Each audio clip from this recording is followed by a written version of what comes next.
Hello my dear students, कैसे हैं आप सब। आई होप आप सब बहुत अच्छे होंगे। चलिए, तो आज के इस वीडियो में हम 10वीं के गणित के बारे में पढ़ने वाले हैं। आपका 10th क्लास का जो मैथ्स है उसके सभी टॉपिक्स हम बहुत आराम से कवर करने की कोशिश करेंगे। तो सबसे पहले हमारा जो अध्याय है वो है आपकी वास्तविक संख्याएं। इस प्रकार से पढ़ाने का रीजन ये है बच्चे कि आपको मैं ताकि बता सकूँ कि आपको सिस्टमेटिक नोट्स कैसे बनाने हैं जो कि आपके लिए बहुत ज़्यादा यूजफुल हो। ठीक है, तो आपके साथ साथ मैं लिख लिख कर चीज़ों को समझाऊंगी बहुत आराम से, बहुत ही सरल भाषा में।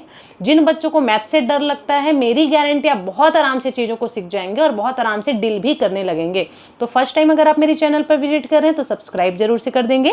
चलिए, तो स्टार्ट करते हैं हमारा आज का क्लास। सबसे पहले हमको देखना है वास्तविक संख्या के बारे में। तो मैं आपको एक चीज बता दूं, वास्तविक संख्या के बारे में जानने से पहले आपको पूर्ण संख्या के बारे में पता होना चाहिए और इधर प्राकृतिक संख्या के बारे में पता होना चाहिए कि आखिर पूर्ण संख्या किसको कहते हैं और प्राकृत संख्या किसे कहते हैं। तो स्टार्ट करते हैं हमारा आज का क्लास। अगर कोई भी बच्चा इंग्लिश मीडियम से बिलोंग करता है तो आपके इंग्लिश मीडियम की भी व्यवस्था कर देते हैं भाई।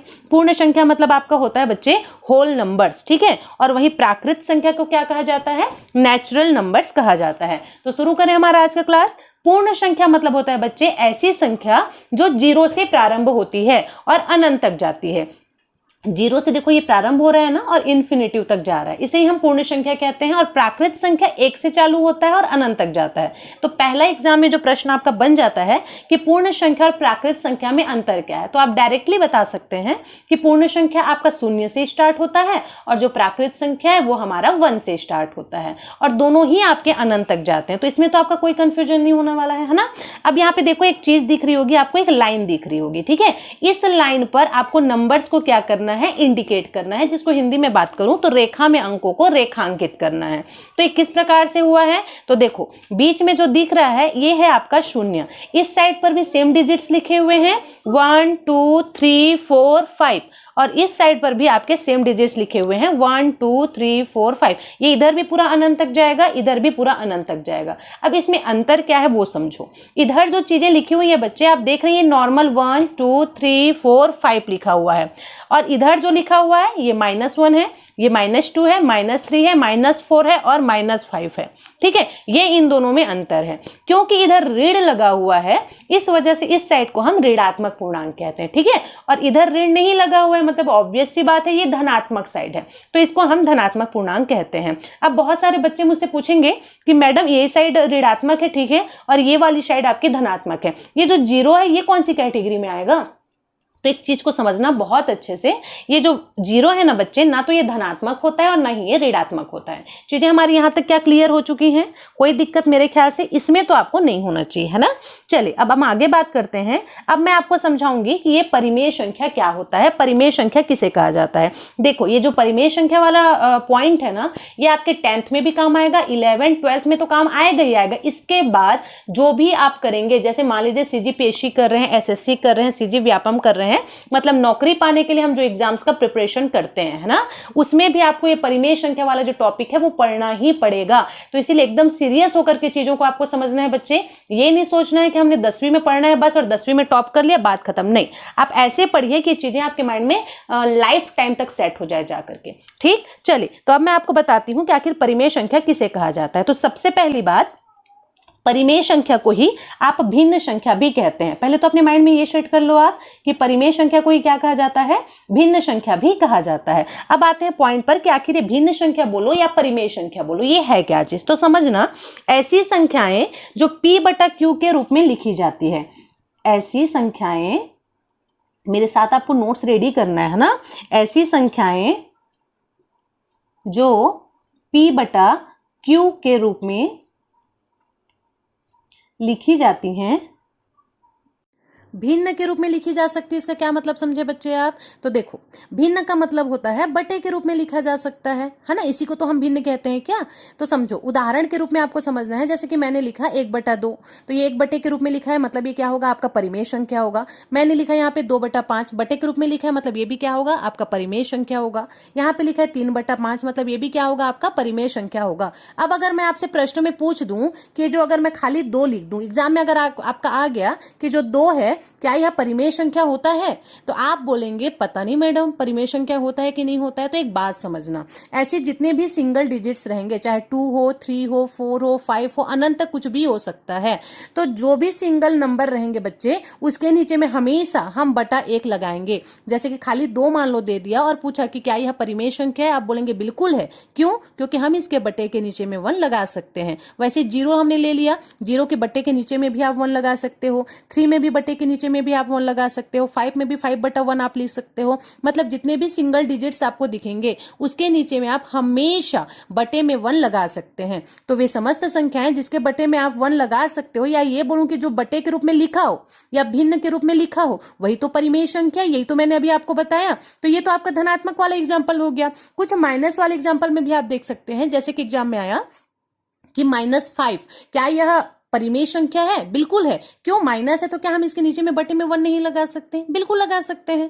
तो जब हम -6 के नीचे में 1 लगा दिए, मतलब ये भी तो बटे के फॉर्म में आ गया ना, मतलब ये भी आपका परिमेय संख्या है। तो एक शब्द में हम बोल सकते हैं कि वे समस्त संख्याएं जिसको आप बटे के रूप में लिख सकते हो, और हम सभी को बटे के रूप में लिख सकते हैं ना, आपको याद रखना है। जो सिंगल डिजिट्स होंगे उसके नीचे में आप 1 लगा ही सकते हो, तो वे समस्त संख्याएं क्या होंगी? आपकी परिमेय संख्या होंगी। कोई दिक्कत किसी को, कोई तकलीफ नहीं है? चलिए, तो परिमेय संख्या हमने बहुत अच्छे से समझ लिया। चलिए अब हम देखते हैं अपरिमेय संख्या किसे कहा जाता है। परिमेय संख्या हमने समझ लिया, कोई परेशानी नहीं हमको। अब अपरिमेय जो संख्या है ना बच्चे, जस्ट इसके उल्टा होगा। कैसे उल्टा होगा? तो समझना, ऐसी संख्याएं जो, लिखते हुए चलेंगे हम चीजों को, ऐसी संख्याएं जो रूट के अंदर में होती है, इसे रूट कहा जाता है, वर्गमूल कहा जाता है, ठीक है। जो रूट के अंदर में होती है, ये जो साइन दिख रहा है ना, ये रूट कहलाता है आपका, इसके अंदर में होती है, या इसको दूसरी भाषा में आप क्या बोल सकते हो? तो ऐसी संख्या जिसे आप p/q के रूप में नहीं लिख सकते, या p/q के रूप में व्यक्त नहीं कर सकते, व्यक्त नहीं कर सकते,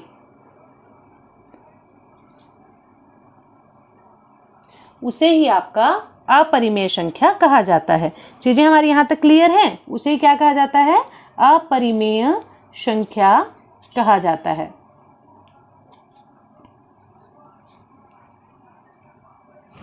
कहा जाता है। अब इसका एग्जाम्पल देखो, आराम से आपको समझ आएगा चीजें। जैसे कि मैंने लिखा √2 और मैं पूछ दूं कि किस प्रकार की संख्या है, तो एक चीज तो आप क्लियर रखो अपने माइंड में कि परिमेय संख्या हम किसको कहेंगे?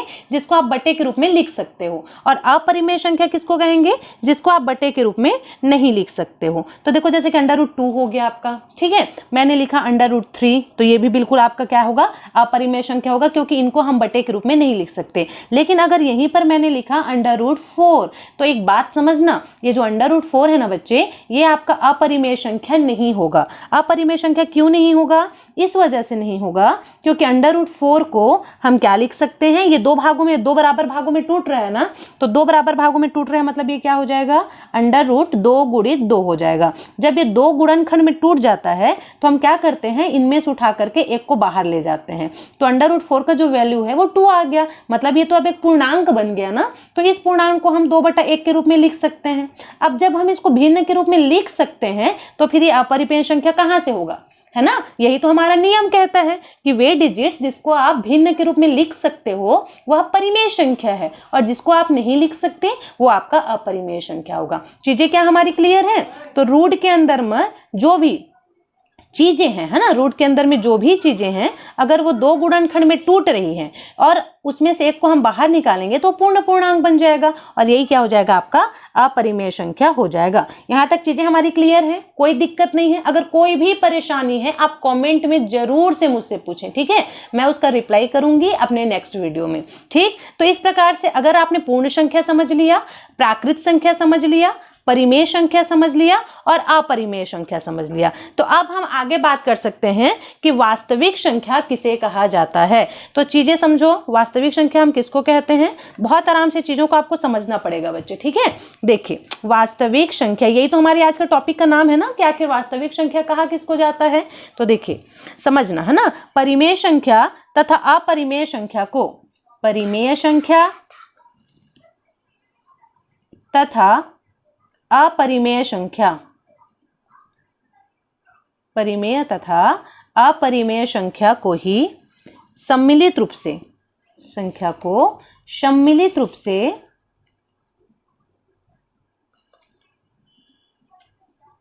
वास्तविक संख्या कहा जाता है। ठीक है, वास्तविक संख्या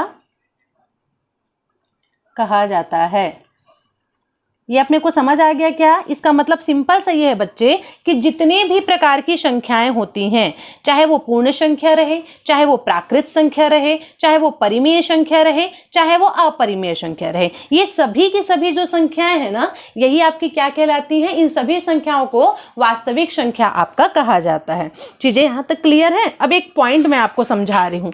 कौन सा पॉइंट समझा रही हूँ तो समझना। वास्तविक संख्या तो हम समझ लिए कि वास्तविक संख्या किसे कहा जाता है। वास्तविक संख्या हम उसको कहते हैं मैडम जिसके अंतर्गत आपका परिमेय संख्या भी आता है, अपरिमेय संख्या भी आता है। तो अब एक चीज समझो, वास्तविक संख्या के अंतर्गत यहाँ पर हम लिख लेंगे, है ना। अच्छे से आपका नोट्स बहुत सुंदर से बनना चाहिए बच्चे, ताकि आपको पढ़ने का मन करे। हमारा नोट सुंदर रहता है ना तो हमको पढ़ने का भी मन करता है। ठीक है, तो ये हो गया आपका वास्तविक संख्या। अब मैंने आपको बताया कि वास्तविक संख्या हम किसको कहते हैं। तो वास्तविक संख्या जिसके अंतर्गत आपका परिमेय संख्या भी आता है। परिमेय संख्या मतलब आपका सभी संख्या हो जाएगा जो कि आप भिन्न के रूप में लिख सकते हो, और अपरिमेय मतलब सिर्फ ये जिसको आप भिन्न के रूप में नहीं लिख सकते। अब समझना, ये जो परिमेय संख्या है ना बच्चे, इसको भी हमने दो पार्ट में डिवाइड किया था ना अभी। एक हो गया था आपका धनात्मक पूर्णांक, धनात्मक पूर्णांक, और एक मैंने आपको बताया था ऋणात्मक पूर्णांक। क्लियर है? ऋणात्मक पूर्णांक। तो इसके अंतर्गत ये दोनों ही चीजें आ जाएंगी। अब देखो इसके अंतर्गत हमने रेखांकित भी तो किया था भाई, 0 1 2 3 4 पूरा अनंत तक। ठीक है, और प्राकृत संख्या भी इसी के अंतर्गत आपका आ जाएगा 1 2 3 4 5 पूरा अनंत तक। तो ये होती हैं आपकी परिमेय संख्याएं, जिसमें आप धनात्मक वाले को भी लोगे और ऋणात्मक वाले को भी लोगे। कहने का मतलब एकदम सिंपल सा है बच्चे कि वास्तविक संख्या हम किसको कहेंगे। तो वास्तविक संख्या मतलब वे संपूर्ण संख्याएं जो पाई जाती है वह आपका वास्तविक संख्या कहलाएगा। फिर चाहे वह पूर्ण संख्या हो, फिर चाहे वो आपका प्राकृत संख्या हो, फिर चाहे वह आपका परिमेय संख्या हो, चाहे वह अपरिमेय संख्या हो। तो अब आपको समझ आ चुका होगा कि आखिर मैंने पूर्ण संख्या प्राकृत संख्या को पहले क्यों पढ़ाया।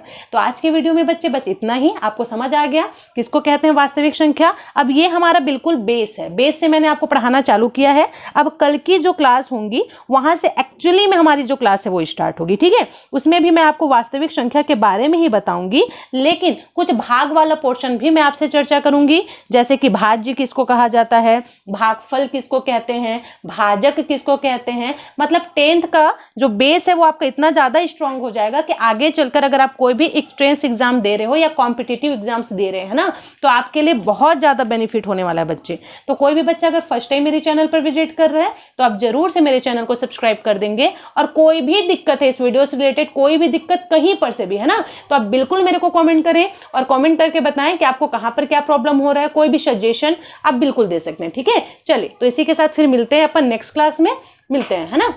शुभ रात्रि सभी बच्चों को।